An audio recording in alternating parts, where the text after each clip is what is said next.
Watch and burn. Hey everyone, so tonight I want to discuss the White Stripes' fourth album, and that is the massive Elephant. This was released, if memory serves, back in 2003. I remember reading about it at the time that Jack White was using like an old beat up piece of shit held together with duct tape, X number of track recorder. I think it was like an 8-track or a 16-track recorder. And he'd used a bunch of old, like archaic recording equipment to get this record done. And I think that's one of the things that I love the most about this record's sound is that it sounds convincingly enough that it was done on this old equipment, and it sounds very true and very honest. And this is when the White Stripes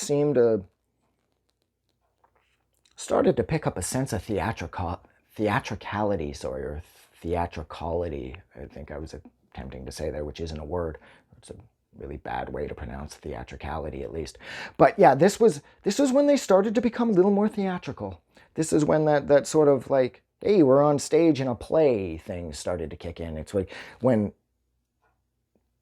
Jack White started to dress a little more extravagantly, and I don't know, it's like, I would definitely argue that Get Behind Me, Satan is their full-on theater, like their theater production. Like Get Behind Me, Satan feels like a play. This feels like the rehearsal to the play. This is when they really blew up too, because I know White Blood Cells had sort of established them as a sort of a force to be reckoned with. But the Hardest Button to Button's on here, Seven Nation Army's on here. What else is on here? Hypnotize is on here, that I absolutely love. Girl, You Have No Faith in Medicine's on here. And what I think is my absolute favorite song off this record, which is There's No Home for You Here. I think we've all found ourselves in that position regarding having to interact with somebody that we didn't want anything to do with. So for me, that's the song that seems to hit the closest to home. But overall, this is what sort of catapulted the White Stripes into superstardom, mainly off the back of Seven Nation Army, which totally, the opening bass, which of course it's not because there's no bass guitar at all in the White Stripes, but the opening riff, it has to be influenced by Bob Seger's 2 + 2 = off his first record, I believe, which was the Bob Seger System. The two, Jack White had to be influenced by that. I mean, they're just too close to each other. Like, he had to know that song existed by Seger. He must have. But this, like I said, this is the record that sort of like made them super famous, and everybody sort of definitely jumped on the White Stripes bandwagon by this point, because everybody was very quickly realizing that this band kicked ass. They had an incredible amount of chemistry, and their live show was absolutely phenomenal because of said chemistry. Jack and White, did I actually say Jack and White? Jack and Meg, okay, they had an incredible amount of chemistry. And even though Meg would essentially play the same song every time on the drums, man, that girl loved her crash. But it worked. I mean, everything they did was gold. I would argue that their first two records are a little too formative. I don't love their first two records, especially when looking back compared to White Blood Cells Forward.